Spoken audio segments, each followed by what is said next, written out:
Delhi, au sud du Cachemire, à l'ouest du Népal, sur les contreforts de l'Himalaya, au-dessus de la vallée de Kangra, célèbre pour sa remarquable école de miniatures et ses printemps fleuris, un bungalow qui n'a rien d'un palais abrite sa sainteté le 14e Dalai Lama des Tibétains. Et dans les maisons vétustes des environs, se sont installés quelques moines réfugiés qui furent ceux du célèbre Potala à Lhasa. Ce sont des moines bouddhistes soumis aux règles édictées il y a 2500 ans par Gautama, le Bouddha. Et aussi célèbre que soit son titre, le Dalai Lama aussi est d'abord un moine avant d'être un chef d'État en exil. Guide des réfugiés, adoré même du petit peuple tibétain, considéré comme l'incarnation du Bodhisattva Avalokiteshvara, conciliateur impartial et vénéré des différents ordres ou sectes en quoi se divise le bouddhisme tibétain, le Dalai Lama est par tradition un membre de l'église des bonnets jaunes, les Gelugpa, que l'on appelle aussi église réformée.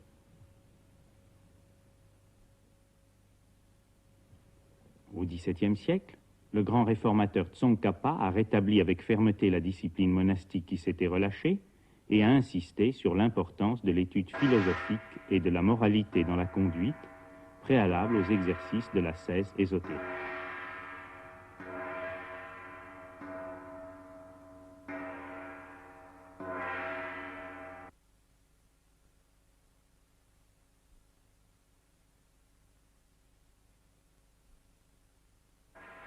Ces jeunes hommes, qui avancent lentement en portant repliée sur le bras la robe jaune des moines bouddhistes, sont des novices qui, après les années d'épreuve et de préparation, vont être solennellement admis dans la communauté monastique, celle-là même que fonda, 500 ans avant la naissance du Christ, le Bouddha Sakyamuni.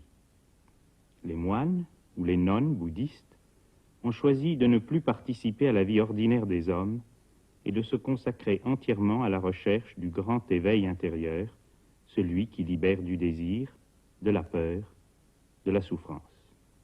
Par son insistance sur l'observation stricte de la discipline monastique, en particulier le célibat et la chasteté, le réformateur Tsongkhapa a redonné toute son importance au fond commun que le Mahayana des Tibétains partage avec le Hinayana des pays du sud-est asiatique. En célébrant cette ordination monastique, le Dalai Lama récite aux moines les sutras, les paroles du Bouddha, les textes sacrés qui depuis 2 millénaires et demi ont éclairé et inspiré le tiers de l'humanité. Héritage culturel et spirituel plus important encore que celui de l'Antiquité gréco-latine, mais dont les fondements sont si contraires à ceux de notre humanisme de la Renaissance que l'approche intérieure n'en est pas aisée pour l'occidental moderne. Les uns après les autres, par groupe de 3, les postulants sont appelés devant le Dalai Lama pour la bénédiction de leur robe monastique, la robe jaune commune à tout le bouddhisme, et qui est une des rares possessions personnelles permises aux moines. C'est le premier pas de l'entrée dans la voie qui est d'abord celle de la vigilance et de l'attention. Se libérant de la distraction et de la dispersion, le moine s'unifie intérieurement et unit sa conscience à la source même de son être et à la grande vie dont son existence individuelle n'est qu'une manifestation.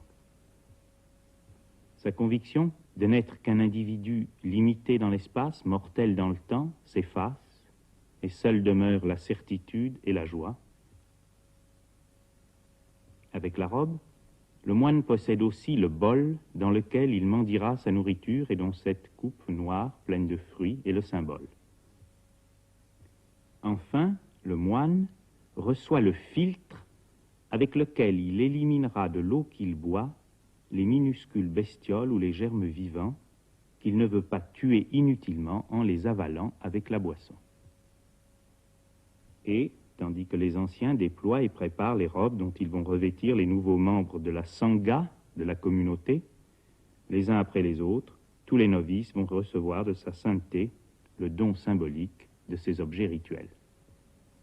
Le bouddhisme, c'est une réponse à une question: comment ne plus être malheureux? Cette souffrance, dont la suppression est la raison d'être du bouddhisme, les médecins l'appellent aujourd'hui angoisse ou anxiété, et la soigne au jour le jour avec des tranquillisants, des neuroleptiques et des psychoanaleptiques. Le Bouddha, lui, a enseigné le chemin qui mène à la suppression définitive de la souffrance. Mais ce n'est pas un chemin pour les amateurs. Et les novices non encore confirmés n'ont pas le droit d'en entendre certains secrets et sont tenus de se boucher les oreilles. Les postulants sont alors emmenés au dehors où leur sont solennellement posées une dernière fois ces questions. Êtes-vous décidé à vous engager dans la voie? Êtes-vous libre et célibataire? Avez-vous l'autorisation de vos parents? Et puisque la réponse a été affirmative, la communauté des disciples leur ouvre ses portes et les accepte comme membres à part entière. Pour eux commence une nouvelle existence.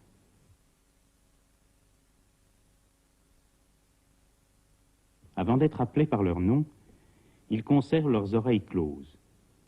L'enseignement ésotérique n'est jamais divulgué sans discernement, donné à ceux qui ne sauraient en tirer aucun parti et à qui il ne pourrait au contraire qu'être néfaste.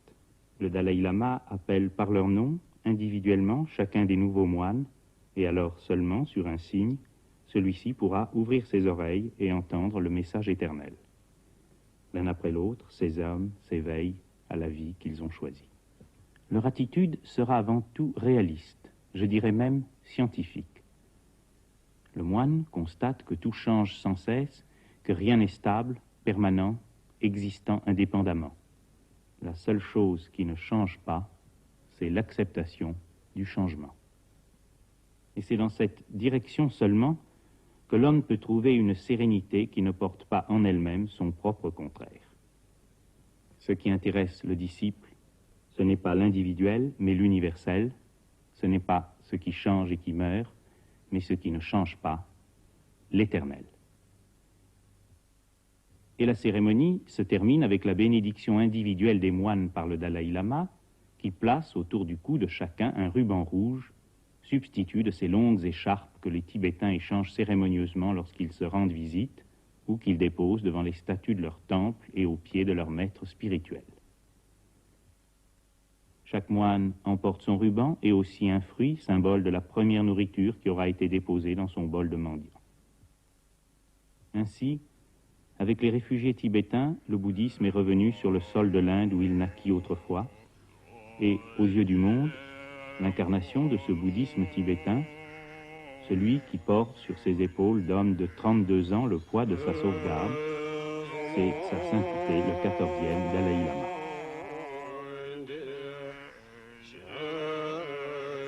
La religion des Tibétains, c'est donc le bouddhisme.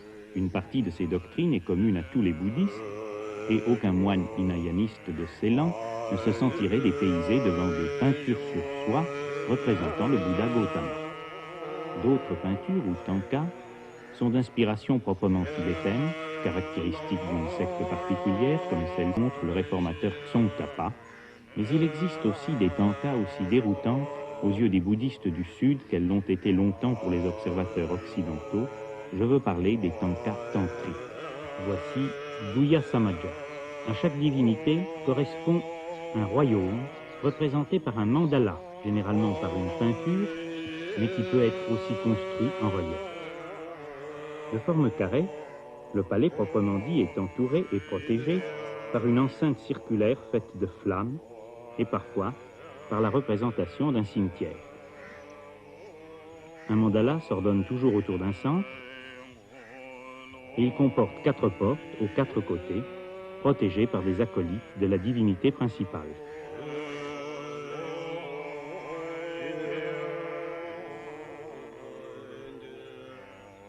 Cette seconde tanka représente une autre divinité tantrique, Chakrasamvara, associée également à son mandala particulier.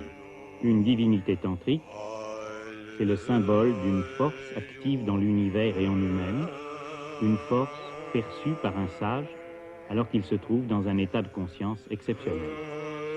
Le mandala peint ou construit est un guide et un support pour la méditation, une méditation très particulière au bouddhisme tantrique. À partir du vide, de l'absolu, le disciple, par le pouvoir de son attention concentrée et dirigée, construit un mandala imaginaire qu'il visualise comme extérieur à lui et possédant une réalité propre.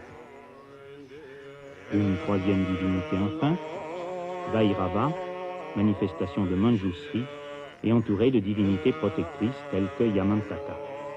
Ce tantrisme est une technique d'ascèse extrêmement complexe et déroutante pour l'observateur étranger. Mais tout le tantrisme s'enracine dans le fondement même du bouddhisme, l'expérience spirituelle vécue. Il n'est pas question de croire, mais de vivre et de savoir par soi-même. Savoir que le monde qui nous entoure est irréel, discontinu, impermanent, et que sa réalité apparente peut être dissoute, désintégrée dans la conscience du disciple, comme peut être défaite l'image du mandala que ce disciple a lui-même créé au cours de sa méditation. Le trône, la divinité, les différentes parties du palais, les divinités secondaires, les enceintes.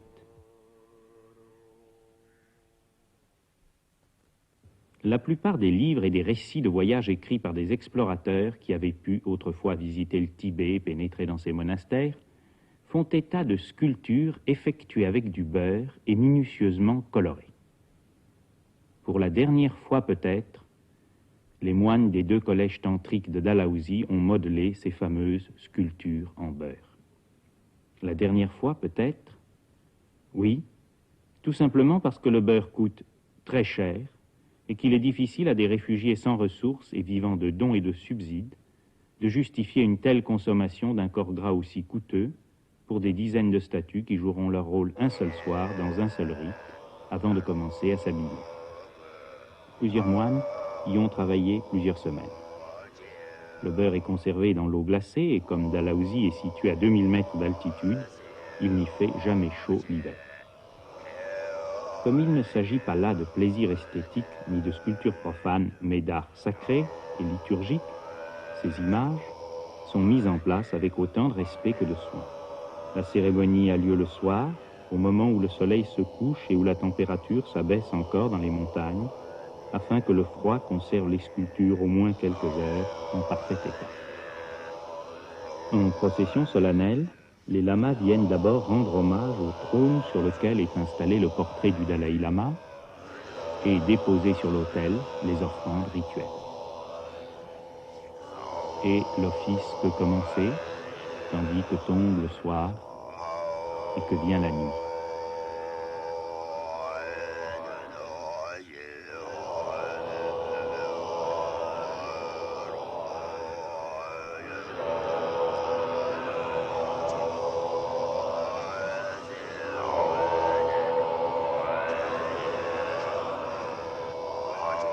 Ces sculptures en beurre sont de 3 sortes.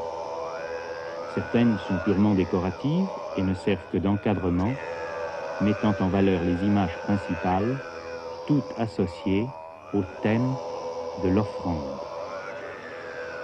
D'autres représentent ceux à qui s'adressent les offrandes. Tsongkhapa, entouré de 2 de ses disciples.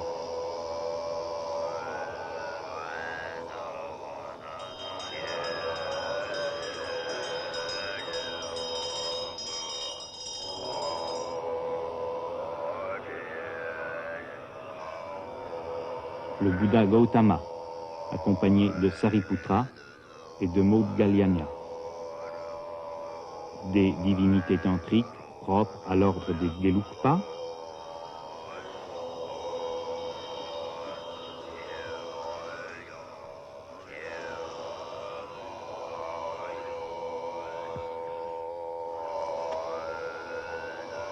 symbolisés par des rosaces, les 5 Dhyani Bouddhas, celui du centre et ceux des 4 directions.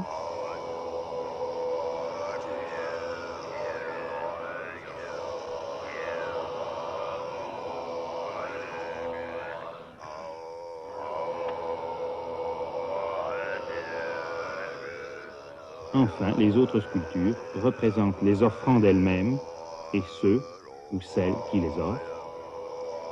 Par exemple, les dakini. Offrandes extérieures, image de l'offrande de nous-mêmes. De l'offrande de nous-mêmes à nous-mêmes. puisque le bouddhisme ne reconnaît pas un Dieu créateur extérieur à la créature. Offrande du mensonge en nous à la vérité en nous, offrande du changeant en nous à ce qui ne change pas en nous, offrande de la personnalité fausse et mensongère au soi réel, véritable, offrande du relatif à l'absolu.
Mais quittons les moines bonnets jaunes Gelugpa pour le petit royaume du Sikkim.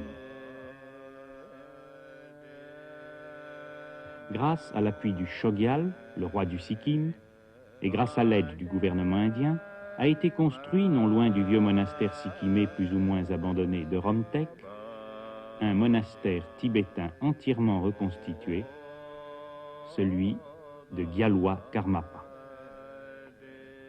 Toutes ces dernières années, des Sikkimais, des Népalais, des Bhoutanais et des Tibétains, fraternellement associés, ont travaillé bénévolement à sa construction. Et il a été décoré exactement comme l'étaient les Gompas, c'est-à-dire les temples, les monastères, au Tibet même.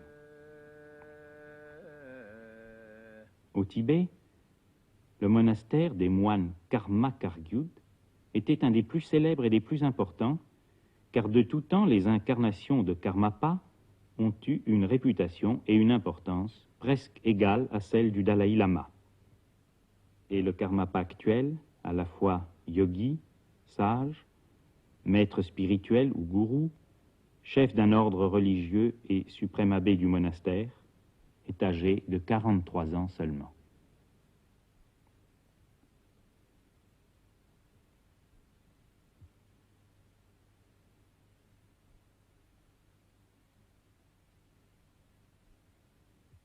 Le monastère comprend des salles d'études, l'appartement de Karmapa lui-même et un temple, bien sûr, où les moines se réunissent pour célébrer les offices. Le bâtiment principal est entouré d'une ceinture de petites cellules individuelles où vivent les moines et où ceux-ci se livrent à des activités bien diverses selon leurs capacités et leur rôle particulier dans l'ensemble de la communauté.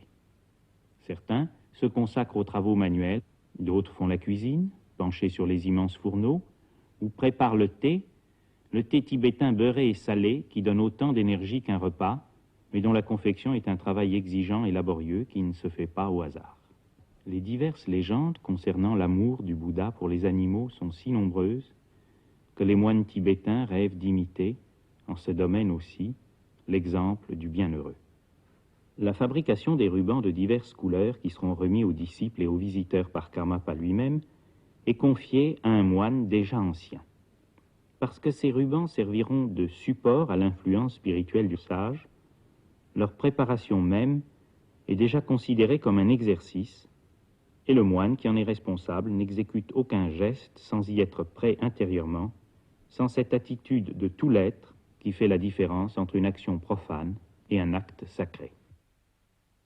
Et ce même moine prépare aussi les enveloppes contenant ce qui correspond pour les Tibétains au sacrement.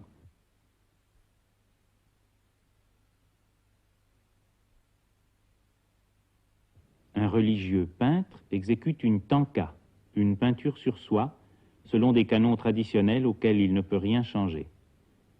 Peignant des symboles ou des réalités spirituelles ayant une valeur objective, il est conscient d'exprimer non ses fantaisies individuelles, mais les forces les plus profondes de sa conscience révélées par les sages d'autrefois.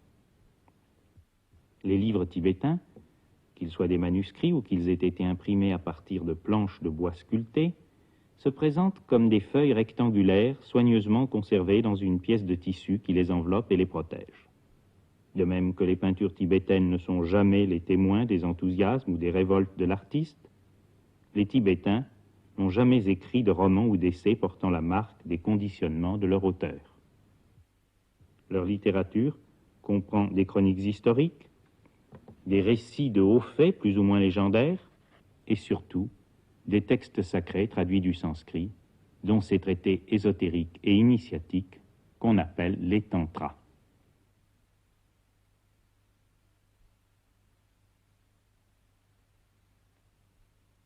Parfois, la lecture est rythmée et mesurée par le défilement des grains du chapelet ou du rosaire, tandis que la main droite anime une roue, la roue de la doctrine de sagesse, que le Bouddha lui-même a mise en mouvement autour de son axe immobile. Ces roues, que nous appelons péjorativement moulins à prière, sont des symboles extrêmement puissants pour ceux qui peuvent en vivre, au-dedans d'eux-mêmes, le dynamisme. Elles témoignent de l'union de la non-dualité qui réconcilie l'action et la méditation, le bruit et le silence. Action et méditation, mouvement et immobilité, masculin et féminin, sont également rendus un dans le yoga. Les yogis tibétains demeurent formels dans leur refus de laisser divulguer ce qu'ils considèrent comme une science secrète, et Gyalwa Karmapa s'est dérangé pour venir en personne dans la cellule où j'ai filmé ces quelques plans afin de couper court aux réactions possibles et de rendre clair pour tous que ce tournage était effectué sous sa haute et toute puissante responsabilité. Je m'en tiendrai aux engagements que j'ai pris et je ne donnerai aucun commentaire explicatif à ces images, mais il me semble qu'elles témoignent suffisamment par elles-mêmes de la plus importante caractéristique du yoga, la transmission directe, individuelle, de maître à disciple, le maître étant qualifié pour prendre la responsabilité pleine et entière de tout ce qui se passe au-dedans du disciple, sur tous les plans et à tous les niveaux. C'est pourquoi les exigences tibétaines sont si rigoureuses. Nous n'admettons pas l'exercice illégal de la médecine, et bien eux n'admettent pas l'exercice illégal de la sagesse. Car à partir du moment où des techniques sont efficaces, elles sont aussi dangereuses. Plus elles sont efficaces, plus elles sont dangereuses. Et chaque étape de la dissolution de l'individualité dans la suprême sagesse a son négatif inversé, la dissociation de la personnalité dans le déséquilibre et la schizophrénie. D'innombrables livres en anglais et en français parlent des centres ou chakras et des courants d'énergie dans les nadis qu'enseigne cet instructeur à son élève. Mais la théorie livresque est une chose et la pratique vécue en est une autre. Le monastère de Karmapa, à Romtek, est un musée vivant, bien vivant, de l'ancien Tibet dont toute la civilisation est représentée ici. En présence de Gyalwa Karmapa lui-même et des jeunes tulkus, ou lamas incarnés, dont il dirige l'éducation, se déroulent 2 jours de représentations théâtrales comparables à nos mystères médiévaux. Même destiné au public laïque et populaire autant qu'aux moines, ce spectacle n'est pas du théâtre profane et il est précédé par une cérémonie religieuse.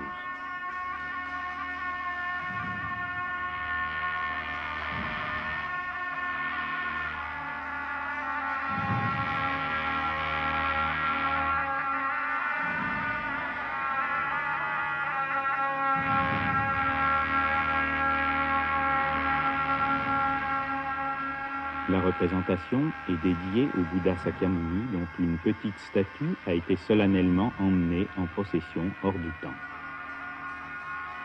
Un lama célèbre le rite d'offrande auquel s'associent intérieurement tous les participants.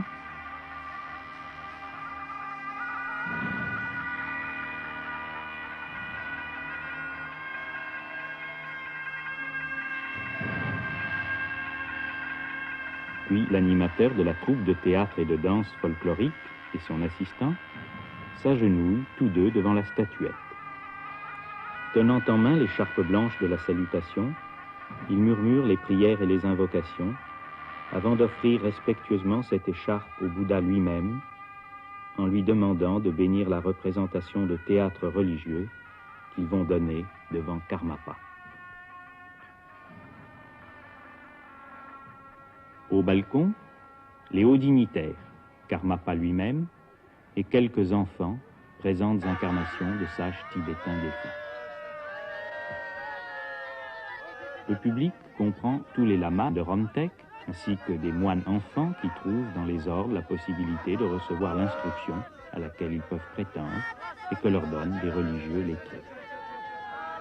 Des laïcs sont venus de tous les environs, public frustre de réfugiés fort pauvres, mais qui ont pour Karmapa autant d'amour que de vénération. Sous l'œil impassible de Yamaraj, le juge des morts, les condamnés au supplice de l'enfer subissent les tortures qu'ils ont eux-mêmes attirées par leur propre comportement. Pour les bouddhistes, ce n'est pas seulement le royaume des cieux qui est au-dedans de nous, c'est aussi l'enfer.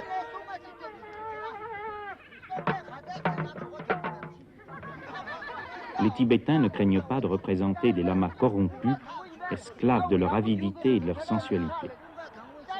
Celui-ci n'utilise le prestige de l'habit monastique que pour duper les fidèles. Il convainc aisément un bouddhiste sincère de lui donner sa main.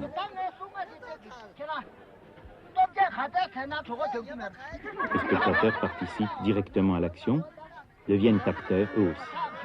Le langage du mauvais lama est d'une crudité qui ne choque nullement les Tibétains. Passons à ces dames maintenant. Oh, cette nonne est vraiment un peu trop vieille pour faire l'affaire. Il me suffira de lui prendre son chapelet. Mais à celle-là, le lama propose de se rendre seul chez lui pour qu'il lui enseigne la vraie doctrine. Viens ce soir chez moi et je t'apprendrai le yoga.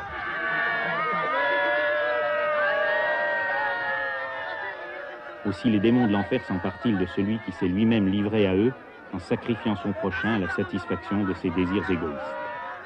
Et naturellement, le mauvais moine ne comprend pas, il n'accepte pas, il refuse son destin, il proclame qu'il n'a rien fait et qu'il est innocent. Mais qui est prêt à reconnaître ses fautes et à payer pour ses erreurs? Et pourtant, ni la peur, ni le refus de voir ne peuvent sauver le moine escroc. Il n'échappe pas aux conséquences de ses actes. Emporté par ses propres monstres et ses propres démons personnels, le mauvais moine est emmené, entraîné irrésistiblement jusqu'à l'enfer qui est au-dedans de lui. Et là, il est mis à nu, dépouillé de ses artifices et de ses protections illusoires, révélé tel qu'il est, non plus tel qu'il croyait être ou prétendait être. Car Yamaraj ne juge pas les apparences, mais la vérité profonde des âmes. Et pour rendre plus terrible l'image des supplices de l'enfer, ce théâtre populaire ne recule devant aucun raffinement de réalisme dans la mise en scène.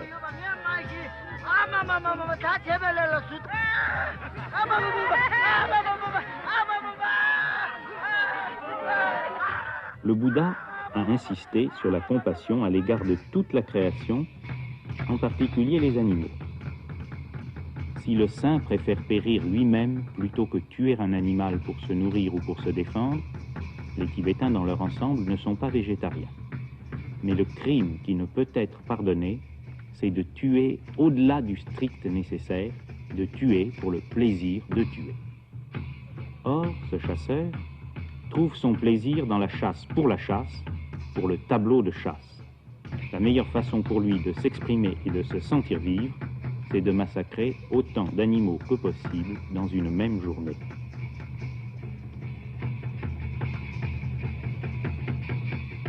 Hédin, c'est toujours ça. Mais à peine s'apprête-t-il à dépecer sa victime, qu'une autre proie fait son apparition, un éléphant. Le public suit en tremblant le spectacle de ce drame et vibre intensément à chaque péripétie. Manqué. C'est un soupir de soulagement dans l'assistance. Mais le second coup est le bon, et le pauvre éléphant s'écroule, frappé à mort. Hors de lui, surexcité, le chasseur se rue sur le cadavre et lui arrache des lambeaux de chair encore chaude et saignante pour la dévorer toute crue. Qu'importe le mal fait aux autres, pourvu que ça nous fasse du bien à nous.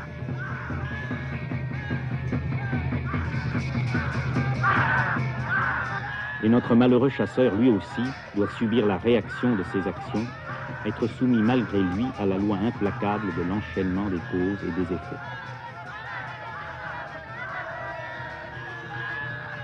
À son tour, le voilà dénudé, privé de ce qui lui permettait de se cacher à lui-même et aux autres.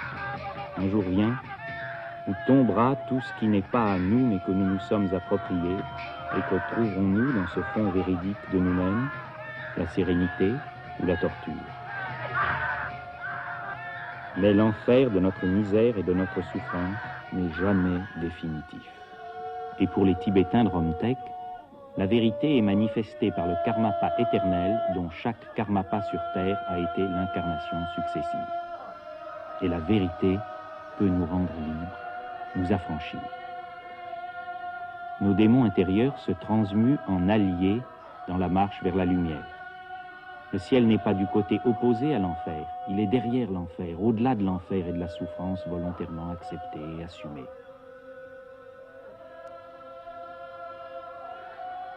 Les monstres que nous portions en nous et qui nous ont fait tant souffrir se dissipent et disparaissent. L'implacable Yamaraj, roi de la mort, est vaincu par la sagesse, mère de la liberté. Et la vérité éternelle que chaque gourou a incarnée et incarnera parmi nous, la vérité qui, éternellement, est descendue et descendra dans notre enfer, la vérité qui est là parmi nous, ici et maintenant, la vérité est venue chercher et sauver les prisonniers et conduire vers le royaume des cieux qui est au-dedans de nous tous ceux qui souffrent, qui pleurent et qui cherchent.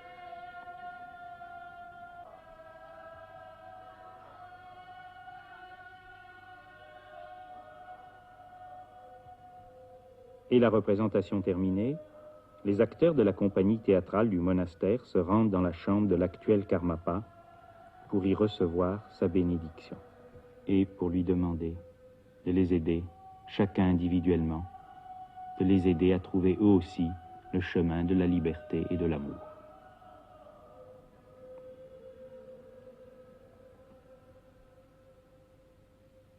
Quiconque a vécu parmi les Tibétains a eu l'étonnement d'y rencontrer des enfants en bas âge, vêtus d'un petit costume de lama, c'est-à-dire de maître spirituel, et entourés d'un respect qui devient souvent vénération.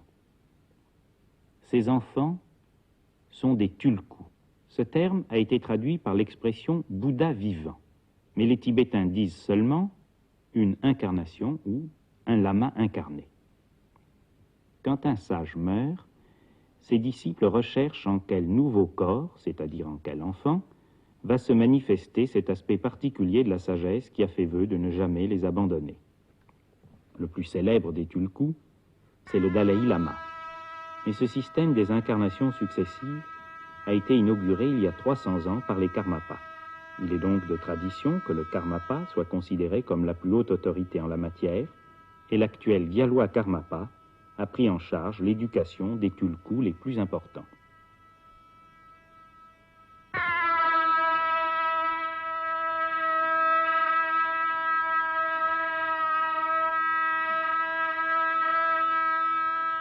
Une cérémonie solennelle, attendue depuis plusieurs mois et, pour certains Tulkus, plusieurs années, se déroule aujourd'hui au monastère. Gyalwa Karmapa va consacrer officiellement plusieurs enfants et adolescents, car si c'est au moment de leur mort que nous reconnaissons à nos concitoyens la qualification de grand homme, les Tibétains préfèrent s'en apercevoir à leur naissance, afin de leur donner dès le départ toutes les conditions de vie nécessaires à l'accomplissement de leur mission. Cette attitude est fondée sur une constatation, l'inégalité du niveau d'être des hommes. Mais elle est impartiale en ce que ces Tulkus sont reconnus autant et même plus souvent dans des familles du peuple que parmi les riches ou les intellectuels. Ces laïcs sont des fidèles venus de très loin et ils apportent les sacs de riz qu'ils ont décidé d'offrir à la communauté.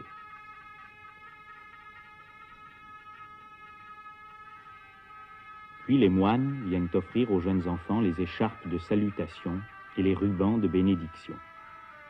Les tout jeunes Tulkus ne sont pas séparés de leurs parents qui viennent s'installer dans le voisinage du monastère.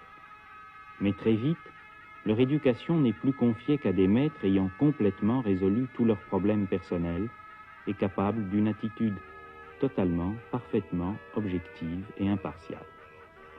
Et comme je disais à Karmapa, vous devez être un père pour ces enfants, il m'a répondu avec un extraordinaire sourire, un père et une mère.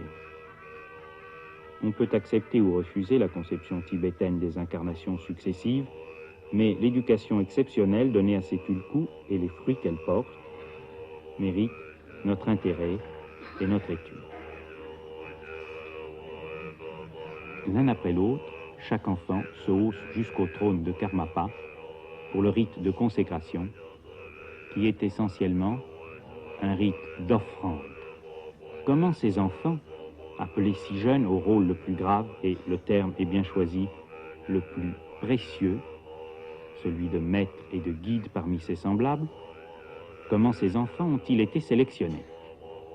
Les Tibétains se fient d'abord à des indications elliptiques ou symboliques données par le sage défunt dans les semaines qui ont précédé sa mort. Ils tiennent compte ensuite de visions qui s'imposent à des oracles ou à des yogis en méditation. Ces signes orientent les recherches dans une certaine direction. Quand les lamas partis en quête croient avoir trouvé la maison et la famille recherchées, la première indication fondamentale est l'attitude même du petit enfant. Il ne doit pas se comporter d'une façon ordinaire, mais témoigner de sa qualité par une attitude exceptionnelle. Vient ensuite le test des copies conformes. On présente à l'enfant plusieurs paires d'objets identiques, mais dont un seul, chaque fois, lui a appartenu dans sa précédente existence. Par exemple, un bol, un couteau, un instrument rituel. Le petit doit s'emparer infailliblement de l'objet qui fut le sien. Une seule erreur remet tout en question. Enfin, amené à son monastère, l'enfant doit se comporter de manière à montrer qu'il reconnaît, d'une certaine façon, les lieux où il a déjà vécu.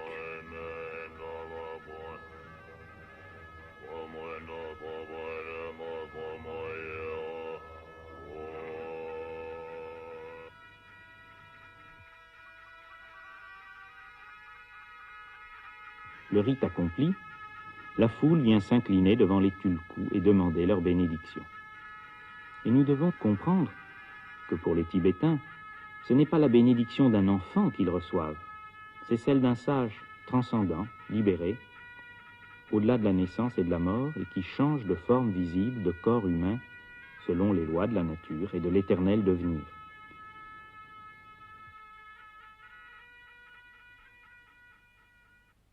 L'éducation des Tulkus n'a guère de rapport avec celle que nous donnons en Occident à nos enfants, que ce soit dans les familles ou dans les écoles laïques ou privées. Évidemment, ce n'est pas une éducation égalitaire puisqu'elle est fondée sur la sélection. Les Tibétains ne diront pas d'ailleurs « les hommes naissent inégaux », mais « les hommes naissent différents ». Chacun doit accomplir son propre destin et exprimer sa propre perfection. Et cette éducation des jeunes incarnés est d'autant plus exigeante qu'il s'agit de Rinpoché plus importants et plus admirables. Parmi les tulkus de Romtek, 4 sont l'objet d'une attention particulière en fonction de l'ampleur du rôle qu'ils auront à jouer. Les Tibétains considèrent que ces enfants exceptionnels ont seulement à réapprendre ce qu'ils savent déjà, à réapprendre au plan du corps physique, du cerveau, une sagesse qu'ils possèdent dans un corps plus subtil qu'aucun scalpel et aucune dissection anatomique ne peut révéler, dans une mémoire extracérébrale.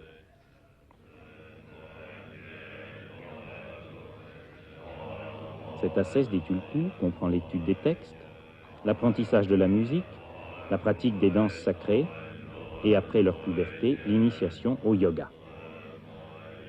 Ils travaillent une partie de la journée seul à seul avec l'instructeur à qui ils ont été confiés et se réunissent, encadrés par leurs anciens, pour la célébration des cérémonies tantriques.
Ces rites sont essentiellement des offrandes symboliques signifiant celle de l'homme lui-même, corps, pensée et sentiment, à la vérité.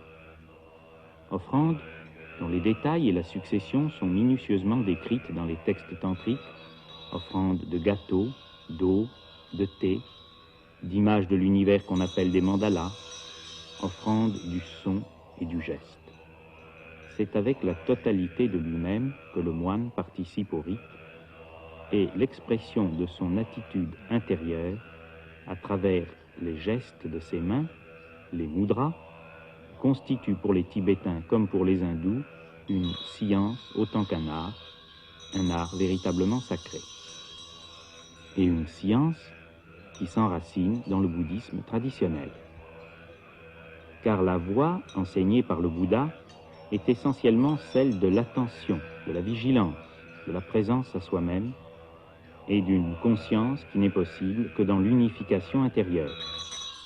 Le moine ou yogi tibétain ne peut plus se complaire dans une existence superficielle, c'est-à-dire, très exactement, une existence à la surface des choses, à la surface de lui-même. Il veut unir surface et profondeur. Et c'est pourquoi les gestes qui n'expriment pas l'offrande signifient l'union, l'unification, ce qui est d'ailleurs le sens étymologique du mot yoga.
Très jeunes encore, les tulkus sont préparés à leur future responsabilité, celle de guide, celle de maître, ou pour employer la formule bouddhiste, celle de sauveur de ceux qui sont égarés et perdus dans les ténèbres de l'ignorance et de l'erreur. Bien qu'il ait sa propre tâche à accomplir, ce Rinpoché à peine sorti de l'enfance doit être toujours disponible pour venir en aide à un autre lama incarné qui apprend tout simplement à lire dans un alphabet tibétain. Le futur sage s'est déjà aidé d'une façon impersonnelle, au-delà de l'altruisme ou de l'égoïsme, dans la conviction que son prochain n'est pas un autre que lui-même et qu'ils sont tous deux des formes ou des expressions de la même énergie, de la même vie. Tout le bouddhisme insiste sur l'amour, mais le bouddhisme Mahayana des Tibétains en fait son but suprême. Le moine cherche moins à devenir un arhat, un saint, ayant réalisé son propre salut et atteint sa propre délivrance du monde des apparences, qu'un bodhisattva, sans cesse réincarné pour guider les autres hommes. Ces guides, ces sages, l'humanité en a connu à des époques et dans des civilisations bien différentes. Ils unissent en une même personne le saint mystique et le psychanalyste athée. À travers les siècles, en Inde puis au Tibet, le bouddhisme tantrique en a produit plusieurs à chaque génération. De maître à disciple, de tulku adulte à tulku enfant, une connaissance vivante et vécue s'est transmise dans les puissants et riches monastères ou dans les humbles et misérables ermitages. Cette connaissance, c'est la religion, à condition que la religion ne mérite jamais le qualificatif, hélas trop souvent justifié, d'opium du peuple, et soit toujours la voie royale vers la glorieuse liberté des enfants de Dieu.